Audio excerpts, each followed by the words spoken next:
Vernon is a city in the Okanagan region of the southern interior of British Columbia.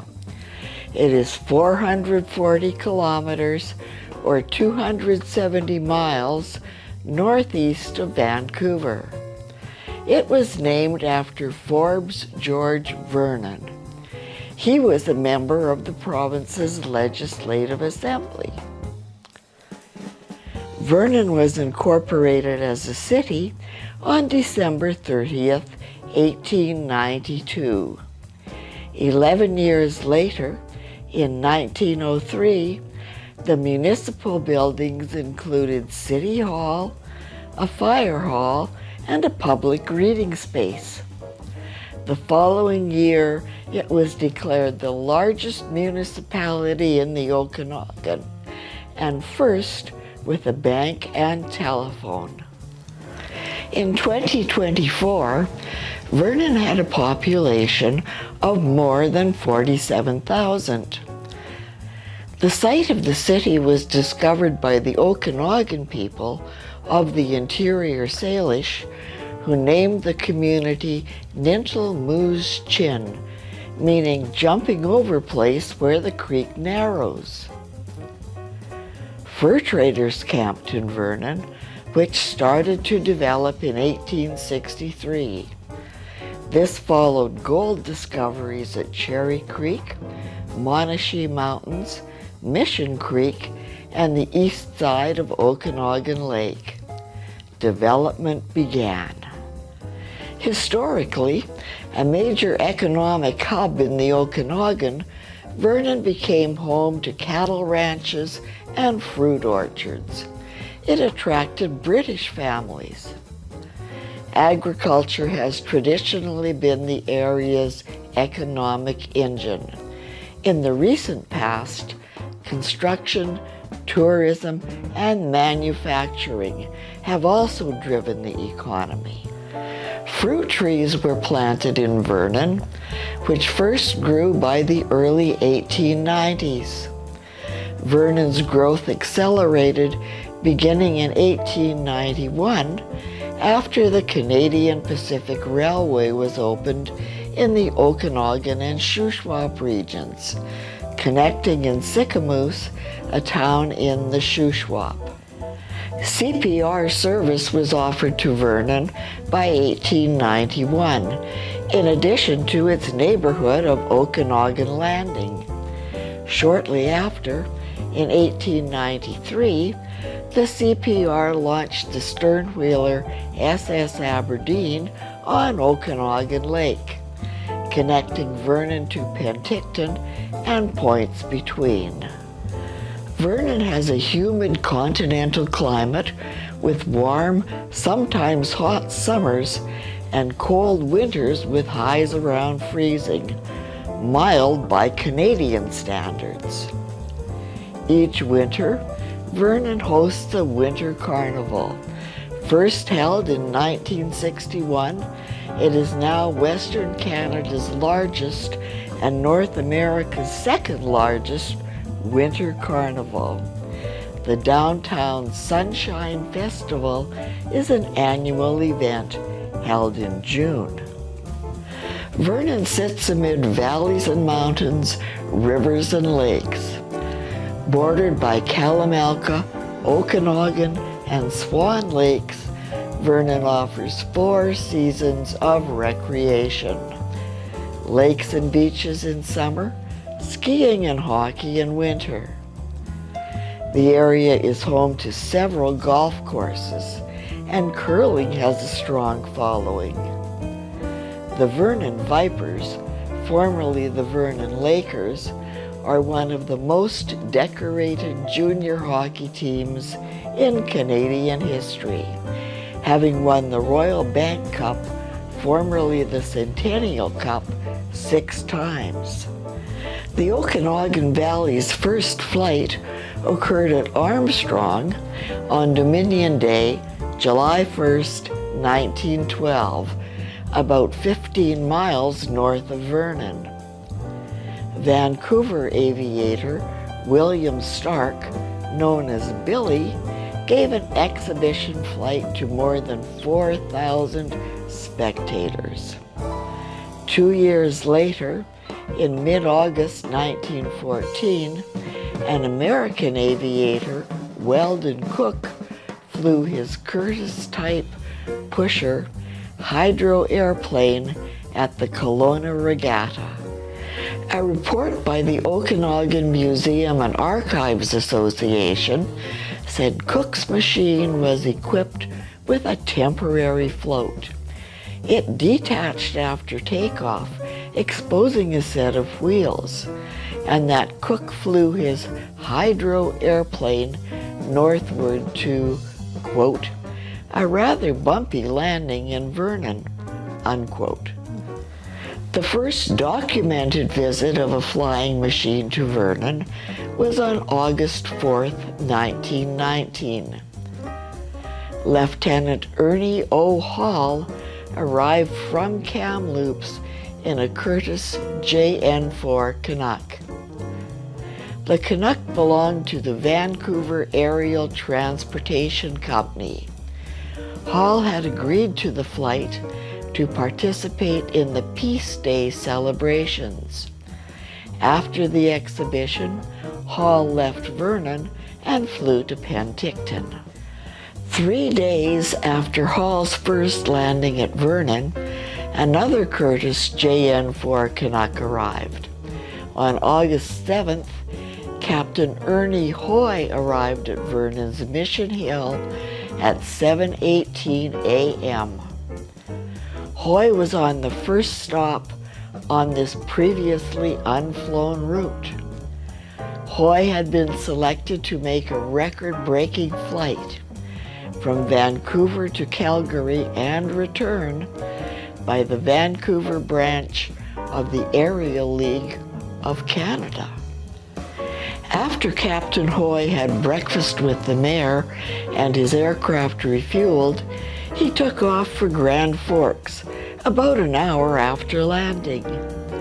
He was successful in reaching Calgary after 12 hours and 34 minutes of flying in the same day.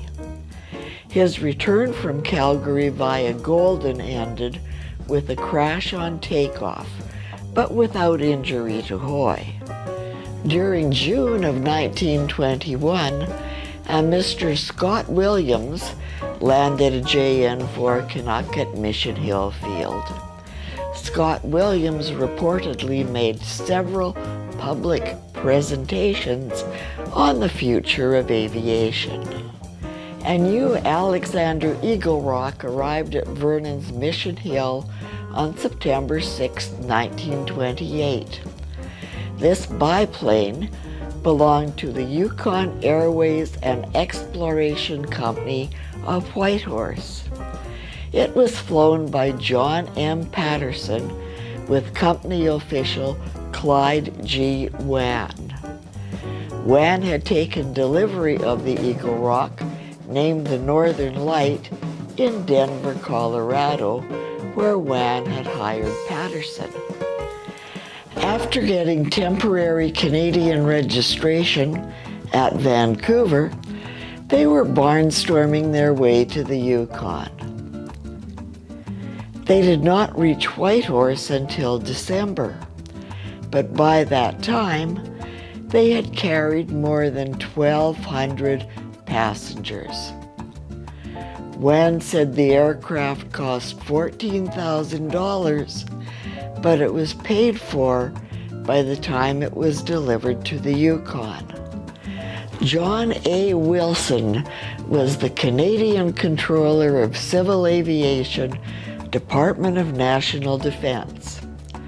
Starting in 1928, Wilson authorized a preliminary survey of a Trans-Canada Airway from Vancouver to Halifax. In BC, the survey was undertaken by squadron leaders John H. Tudhope, the Superintendent of Airways, who was known as Tuddy, and Dan McLean, Inspector of Western Airways. Tuddy decided Vernon's location and the Mission Hill field were ideal as his base of operations for the survey in BC. He encouraged the city politicians in the development and promotion of their aviation field. Tuddy was able to convince City Council about the benefits of licensing that Mission Hill field. In the latter part of 1929, City Council raised a bylaw for the purchase of 130 acres south of the town at Mission Hill. It was funded by a $4,000 bond issue. Tuddy took delivery of a new Stearman 4C Junior Speed Mail at Wichita, Kansas on April 21st, 1930. He flew back to Vernon the same day.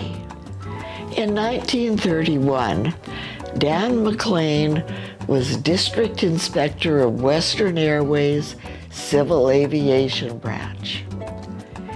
In late April of 1931, McLean flew into Vernon from Regina after overnighting at Trail. McLean landed his department's new Stearman 4C Junior Speed Mail on the Mission Hill field. His mission was to meet with Vernon's airport committee and work on details of an airport license. McLean was satisfied with the location, but the road going through it was undesirable. In May 1930, Radium Flying Service operator John Blakely based a DH-60M Gypsy Moth at Mission Hill Field. Blakely and his instructor pilot, Lowell Dunsmore, barnstormed, flew charters, and instructed student pilots. The Vernon Daily News of September 10, 1931, reported that improvements necessary to license that Mission Hill field were well underway. 2 runways were graded and leveled with runway markers in place. The Department of Public Works had relocated the highway around the airfield. Vernon hosted an air pageant on September 30th and October 1st, 1931. The pageant was a huge success in promoting aviation to the city. A temporary field license was issued for the occasion by the Civil Aviation Branch, Department of Defense. The pageant was attended by 14 machines, many from Vancouver and Washington State, including Nick B. Mamer's Ford Tri-Motor. The aircraft register for the pageant lists the following aircraft. From Vancouver, 2 RCAF Vickers Vedettes, a Fairchild 71 on floats, 2 Fleet Model 2s, a Waco 10, and a DH-60M Moth. From Seattle, a Travel Air, an Aeromarine Clem, a Stinson, and a Great Lakes. From Spokane, a Buell, and a Ford 4AT65. From Radium Hot Springs, a DH-60M Moth. A letter was mailed to Alderman A.C. Wild from the District Inspector, Western Airways, Department of National Defense on February 26, 1932. The letter advised of the issuance of Permanent Airport License number 155. In mid-July 1932, a Curtiss Robin belonging to Consolidated Mining and Smelting Company of Trail arrived at Mission Hill on company business. And a Breeze monoplane arrived from Seattle, flown by Ed Morris. A 1923 Yonkers F-13 CFAMX landed at nearby Okanagan Landing on September 10, 1932. This was to be the aircraft abandoned by Patty Burke in October 1930, after it became frozen in on the Liard River in the Yukon. Burke died of exposure while trying to walk out. The aircraft was salvaged in February 1931 for its owner, the Airland Manufacturing Company of Vancouver, which was still operating it. A Ryan B-1 Brougham landed at Mission Hill on October 1st, 1932. It was flown by Ginger Coote of Caribou Bridge River Airways. This aircraft was similar to the Ryan used by Lindbergh to fly to France. In 1932, Vernon was designated as a public customs point of entry for aircraft. On June 10, 1933, a 3-engine Fokker landed on a flight from Vancouver to Calgary. W.J. Barrow arrived in a consolidated Fleetster 17A in late January 1934. Barrow was en route to Alaska via Prince George. This aircraft was one of 3 built for Eastern Airlines, but then sold to Pacific Alaska Airlines in June of 1933. In mid-May of 1934, the District Inspector, Civil Aviation Branch, Carter Guest, arrived from Grand Forks in a 1930 DH-60M Gypsy Moth, landing at Mission Hill. On June 1, 1935, instructor Lowell Dunsmore made a flight test in a Corbin Junior Ace. This home-built aircraft, named the City of Vernon, was constructed by Jack Taylor, Ernie Balpham, Eldon Seymour, and Jim Dudley. Dudley later flew the City of Vernon to Edmonton. Throughout the early 1930s, Vernon became known as a serviceable and reliable stop. Information on the Mission Hill field was published in a popular United States pilot manual, Airports and Established Landing Fields. During the latter part of 1936, several experimental flights were made with the future of an airway from Lethbridge to Vancouver in mind. Starting in November 1936, Air Commodore Herbert Hollick Kenyon of Canadian Airways based a Lockheed 10A Electra at the Mission Hill field for nearly 6 weeks. The site of Vernon's Mission Hill field had been a part of a military camp as well as a concentration camp during the First World War.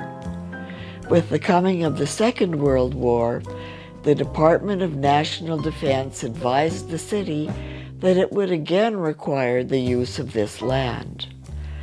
The city responded patriotically. The airfield changed hands for the sum of $247.50 per year. This equated to the interest payable on the bonds issued to originally fund the land purchase and airport construction. The Vernon News of January 4th, 1940, advised that at the last council meeting, held in December 1939, the city was trying to locate a site for a new airport, and that Hallett Kenyon was expected in Vernon the following week. He would help select a suitable location.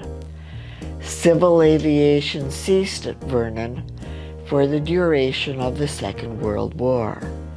The city and its advisors settled on a site 2 miles west of the city near Okanagan Landing on Okanagan Lake.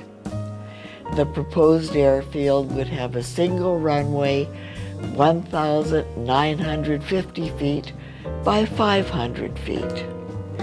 This property had been considered as an airfield site in 1936 during the survey for a Trans-Canada Airway. It was considered unsuitable because it was on a CPR right-of-way. However, this line was later abandoned by the CPR. A brief made in June 1946 by Mayor David Howery, who had been on the Airfield Committee 7 years before, stated, "It is our intention to provide a small strip for light airplanes. The purchase of land would provide a strip 1,950 feet long and 700 feet wide." On June 28, 1946, the ratepayers voted in favor of an $18,000 bylaw to purchase 52 acres. Just 9 days after the approval of the bylaw, the first aircraft landed. Bob Filtness of Vancouver flew his Fleet Canuck into Vernon from Yakima, Washington. The city developed the land, and in 1947 applied to the Department of Transport for a license. An inspection was made by Department of Transport officials. The application was denied. The runway was too short. It had to be at least 2,500 feet long and clear of obstructions. Dick Laidman had grown up in the area. Laidman had left in 1938 to work in eastern and northern Canada for several airlines, first as an engineer, later as a pilot. At war's end, Laidman was in Yellowknife. He had a license to operate a flying school and air charter service at Vernon. He owned a de Havilland DH-87, a Hornet Moth, and a DH-82C Tiger Moth. Laidman had returned in 1946, locating his aircraft on the new airfield. Laidman and his L&M Air Services had a license to operate, but the airfield had been refused a license. Laidman met with the chief of the local Indian band, Pierre Jack. After 4 months of negotiations, he got the city a lease on a piece of land 600 feet by 400 feet. The city set about developing an airfield to meet license requirements. By July 1st, 1947, the license was approved. L&M Air Services was in full operation. When Okanagan Air Service moved from Penticton to Kelowna, it was a Cessna dealer and operated new aircraft. Laidman realized his Hornet Moth was fine for bush flying, but the newer Cessnas were more economical and had more appeal. L&M soon purchased its first Cessna 140 and a Stinson 168 followed by an Avro Anson Mark V. In 1948, L&M purchased a Beech 18 for use on the scheduled Class II airline service that began on floats from Okanagan Landing to Kelowna and Penticton, as well as Kamloops. The service soon came to an end. L&M kept going largely because of the 1948 flood relief program to the Fraser Valley. In the early 1950s, L&M closed. A number of private aircraft owners and aviation companies have been based at Vernon since the 50s. The original runway was considered by many to be difficult to approach and too confining. August 7, 1969 was the 50th anniversary of that first flight across the Canadian Rockies from Vancouver to Calgary, when Captain Ernest Hoy had landed at the Mission Hill Field. Chairman of the Vernon Flying Club, Douglas Kermode, suggested the club host Hoy, flying him from Calgary to Vancouver with stops at Golden and Vernon. Air Canada agreed to fly Hoy from his home in the state of Georgia to Calgary. The flying club arranged for a Piper Apache to fly him from there. The Vernon Airport, when originally licensed, was barely long enough to qualify. The city of Vernon arranged to transfer its operation to the North Okanagan Regional District. The regional district arranged for a federal government grant of $450,000. The new runway was built and paved for 3,120 feet by 75 feet. A pilot-operated lighting and approach aid system was installed. The North Okanagan Regional Airport was officially opened in July of 1986. Eldon Seymour was one of those three teenagers who, in 1934, home-built the Corbin Jr. Ace. He remarked that the new airport is one of the better ones in the BC interior, but not so long ago, it was one of the worst. Vernon Regional Airport, known as YVE, is a small, non-towered airport 4.3 kilometers or 2.6 miles southwest of the Vernon city center. The airport has 1,072 meters or 3,517 feet of asphalt runway. A commercial airport, it focuses on aircraft manufacturing and maintenance and as a base for corporate, commercial, and general aviation. There are 14 businesses on the field that employ about 120 people. Fog, snow, and blizzards can affect operations. The average snowfall is 91 centimeters or 36 inches, so it requires frequent plowing in winter.